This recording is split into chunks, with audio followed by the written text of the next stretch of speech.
What's going on, YouTube? What's up? This video about Herb Alpert, who just turned 90 recently.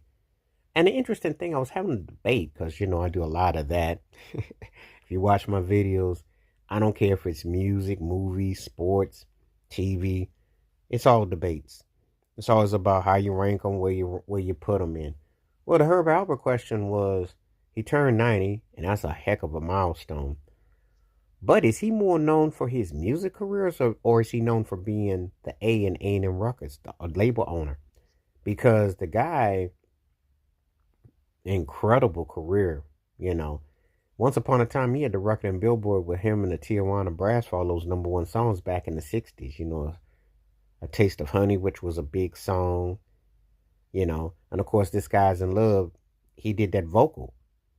So he had quite the run. And then if you go into the 70s, you think about a little song called Rise, which became Hypnotized later for B.I.G.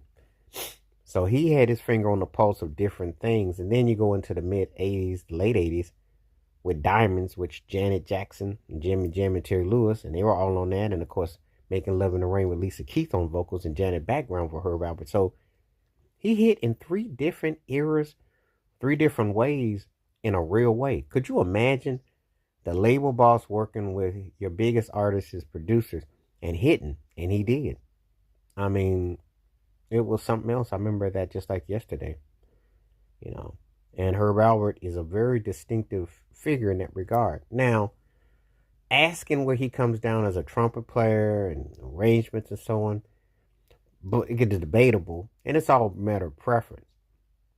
But then when I think about the label of A&M Records, he's had a who's who, incredible talents through the years, incredible. And it's just amazing when I think about his career.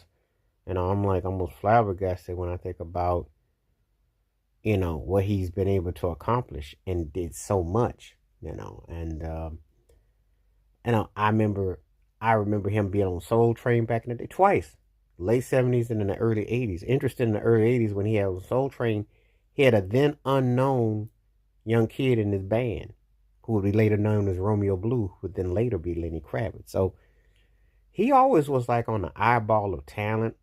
He always had a finger towards what was going to happen. He just made stuff happen. He was just like a money making machine. Because at that time, let's keep it 100. Not only do you have to hit, but you also have to make that thing happen. He made that thing happen. So I definitely think a lot of him in proper context. So,